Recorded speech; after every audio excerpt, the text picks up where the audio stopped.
No início de todas as coisas, Deus criou o céu, a terra, a fauna, a flora e a raça humana.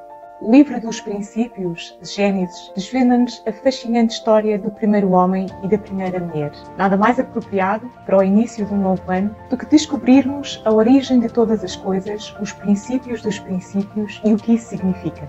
A personagem de hoje vai ajudar-nos com isso mesmo, a percebermos que tudo tem um começo. Olá a todos e bem-vindos de volta ao meu canal. Toda a gente me conhece como Tininha, o diminutivo de Sandra Cristina. Eu sou professora de Teologia e coordenadora de um seminário bíblico e através do estudo da Bíblia eu quero trazer-lhe a cada semana reflexões sobre as nossas próprias vidas e como nós nos podemos aperfeiçoar a cada dia.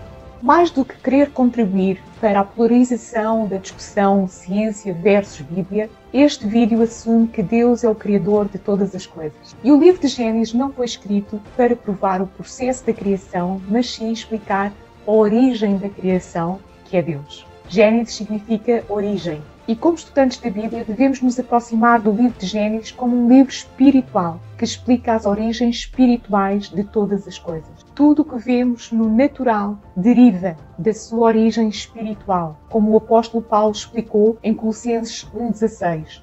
Porque nele, e ele sendo Cristo, o Verbo, foram criadas todas as coisas nos céus e na terra, as visíveis e as invisíveis. Ora, a estimativa conservadora é de que existem pelo menos 2 trilhões de galáxias no nosso universo. Cada galáxia agrupa planetas, estrelas, gás, poeira cósmica e matéria negra. A nossa Via Láctea, por exemplo, gira a 2,3 milhões de km por hora, ou seja, 630 km por segundo. Ainda assim, demora 200 milhões de anos-luz para fazer uma rotação inteira. Já imaginou o tamanho do universo? Alguns cientistas teorizam que o número das estrelas criadas equivale ao número de todos os grãos de areia existentes em todas as praias da Terra.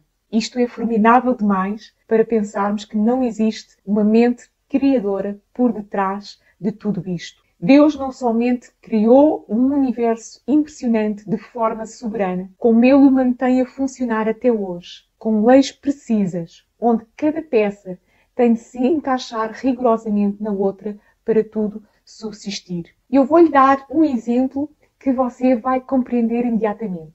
Se o nosso planeta estivesse um pouquinho mais perto do Sol ou um bocadinho mais longe do Sol, nós éramos ou queimados ou morríamos congelados. Então Deus colocou tudo na perfeita ordem e até hoje Ele gera o universo com leis e ordens precisas. Em Gênesis 1:1 nós lemos: no princípio criou Deus os céus e a terra. Na história da criação não só nós descobrimos um Deus criativo que é excelso e amoroso, mas nós descobrimos-nos a nós próprios como seres espirituais, emocionais e físicos que têm capacidade de criatividade, de inteligência e de escolha, tal e qual como o nosso Criador. E disse Deus: façamos o homem à nossa imagem, conforme nossa semelhança, domine ele sobre os peixes do mar, sobre as aves do céu, sobre o gado, sobre os animais selvagens e sobre todo o animal rastejante que se arrasta sobre a terra. E Deus criou o homem à sua imagem, à imagem de Deus o criou, homem e mulher os criou. Então Deus os abençoou e lhes disse: frutificai, multiplicai-vos, enchei a terra e sujeitai-a, dominai sobre os peixes do mar, sobre as aves do céu e sobre todos os animais que rastejam sobre a terra. Adão e Eva, os primeiros seres humanos, foram criados num estado de inocência, nas circunstâncias mais favoráveis e colocados num meio ambiente perfeito, onde a interação entre humanos, animais e plantas tinha uma simbiose impecável. Adão e Eva foram doados de uma mente brilhante e de um coração puro, tanto que Adão tinha a capacidade de nomear todas as espécies do planeta, como lemos lá em Gênesis 2:19 e 20. Depois que o Senhor formou da terra todos os animais selvagens e todas as aves, Ele os levou ao homem para que pusesse nome neles. E eles ficaram com o nome que o homem lhes deu. Ele pôs nomes nas aves e em todos os animais domésticos e selvagens. Adão e Eva tinham o privilégio de falar com Deus cara a cara, algo que nós perdemos e que até agora ainda não podemos recuperar. Apesar de terem sido os últimos a serem criados, eles foram a joia da criação, aqueles que receberam a preeminência sobre todos os seres vivos. Portanto, daqui nós conseguimos concluir que existem 2 propósitos divinos para a nossa espécie. O primeiro é que nós fomos feitos à imagem de Deus, com o propósito de expressar o divino. Nós temos raciocínio, autodeterminação, capacidade de amar, capacidade de criar. Tudo o que de bom existe em nós foi-nos dado por Deus e foi feito à imagem do nosso Criador. E o segundo propósito é que nós somos criados para dominar sobre a criação, com o propósito de representar a autoridade de Deus na Terra. Isto significa que nós somos responsáveis por tudo o que existe neste planeta. A autoridade delegada ao primeiro Adão continua ativa até hoje para toda a raça humana. E um dia nós seremos chamados a prestar contas pela devastação do nosso lindo planeta, que foi um presente de Deus para nós. Ora, todos nós conhecemos a história. Deus criou o homem e a mulher e deu-lhes o jardim do Éden para eles viverem. Um lugar paradisíaco, de temperatura amena, onde eles podiam desfrutar não só da companhia que eles tinham com Deus, mas de um outro presente, o casamento, como a união mais íntima e sagrada entre um homem e uma mulher, onde eles deixam de ter dois corações, onde deixam de ter duas vidas e se tornam uma só carne, como está escrito em Gênesis 2:24. Esta simbologia de uma só carne tem tudo a ver com a forma como Eva foi criada e vamos conhecê-la agora em maior detalhe. Ora, Deus já tinha criado o céu, a terra, os animais, cada um macho e fêmea para assegurar a reprodução das espécies, e Adão estava sozinho, no sentido que não havia na terra outro ser semelhante a ele, como ele era semelhante a Deus. Eu especulo que Adão cuidava muito bem dos animais, assim como eu cuido da minha cachorrinha, a minha cadelinha Missy. Mas ele próprio deve ter pensado que havia pares para todas as espécies, menos para ele. Não havia ninguém parecido com ele. Por isso, o Senhor decidiu dar-lhe uma companheira, uma companhia especial. Alguém com quem ele se identificasse, alguém com quem ele pudesse partilhar os seus sonhos mais íntimos, alguém com quem ele caminhasse na vida. Disse mais o Senhor Deus: não é bom que o homem esteja só, eu lhe farei uma ajudadora que lhe seja adequada. Então Eva é esta ajudadora, esta companhia adequada, no sentido que é uma sua igual. Eva significa vida ou vivente, a mãe da humanidade, e Deus podia tê-la criado do pó, tal e qual ele tinha criado Adão, mas o Senhor preferiu criá-la de um osso lateral de Adão, para que ela fosse igual a ele. Não foi um osso da cabeça para que ela fosse sua superior, nem foi um osso do pé para que ela lhe servisse de capacho ou de escrava ou inferior. Foi um osso da costela. As costelas são ossos extremamente leves, mas altamente resistentes e protegem os órgãos vitais do nosso corpo, como por exemplo os pulmões e o coração. Então o Senhor fez cair um sono pesado sobre o homem e este adormeceu. Tomou-lhe então uma das costelas e fechou a carne em seu lugar. E da costela que o Senhor lhe tinha tomado, formou a mulher e a trouxe ao homem. Então disse o homem: esta é agora osso dos meus ossos e carne da minha carne. Ela será chamada mulher, porquanto do homem foi tomada. Portanto, o homem deixará seu pai e sua mãe e se unirá à sua mulher, e eles serão uma só carne. E os dois estavam nus, o homem e a sua mulher,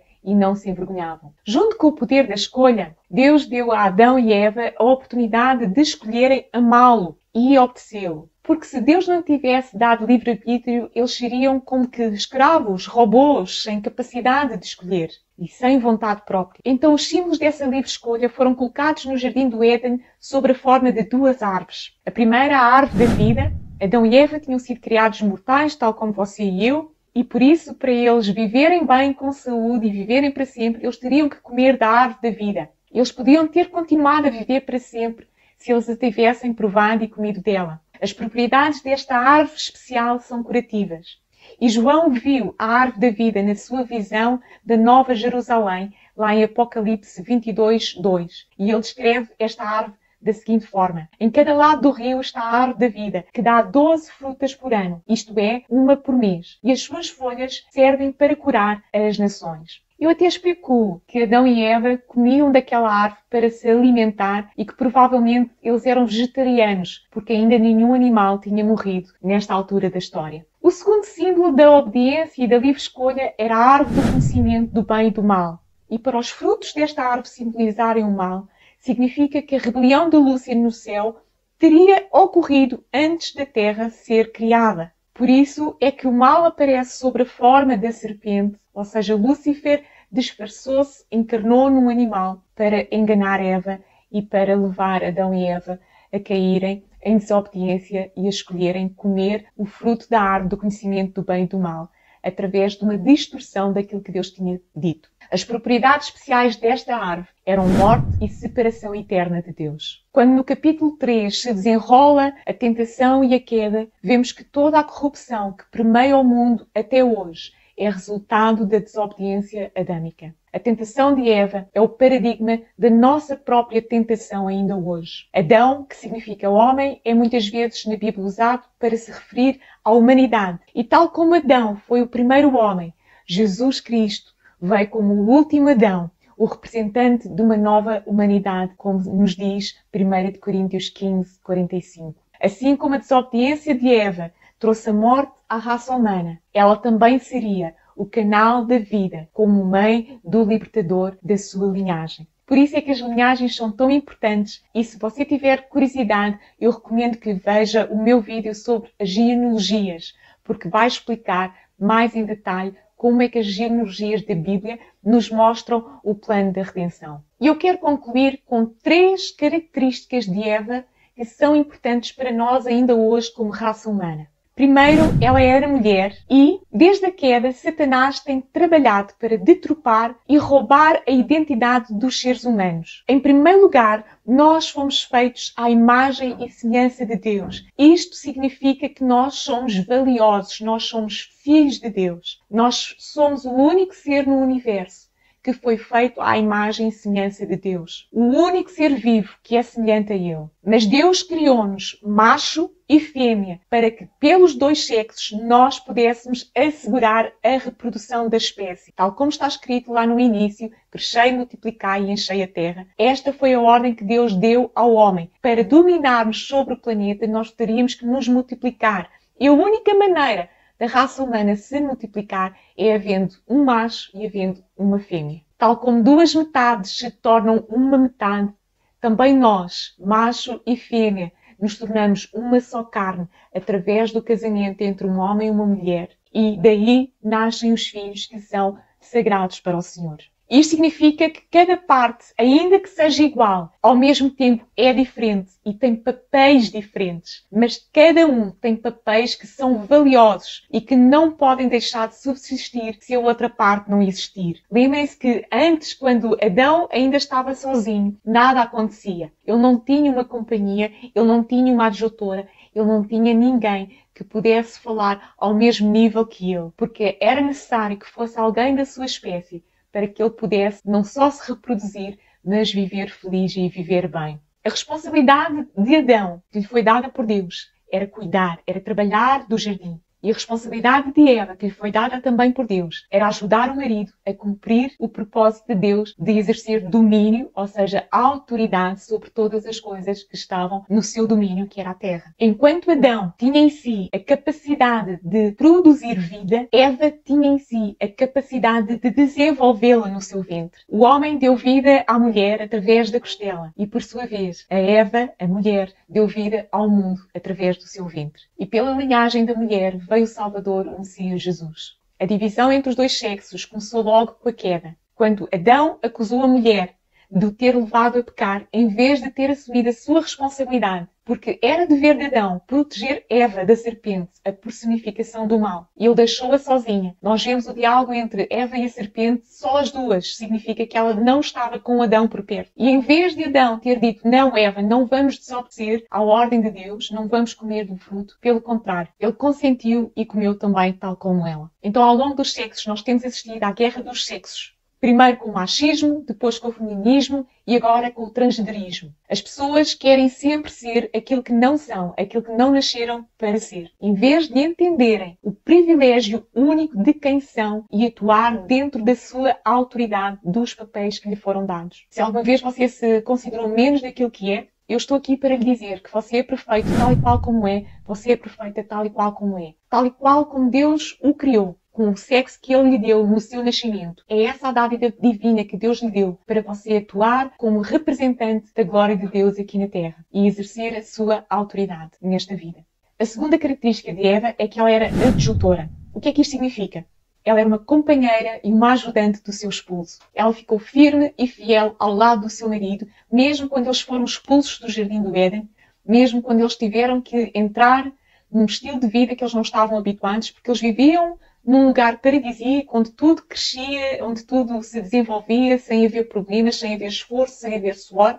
E agora eles tinham que cultivar com suor, com esforço, com trabalho. E além disso, ela teria que dar à luz com dor, porque isso foi parte da maldição.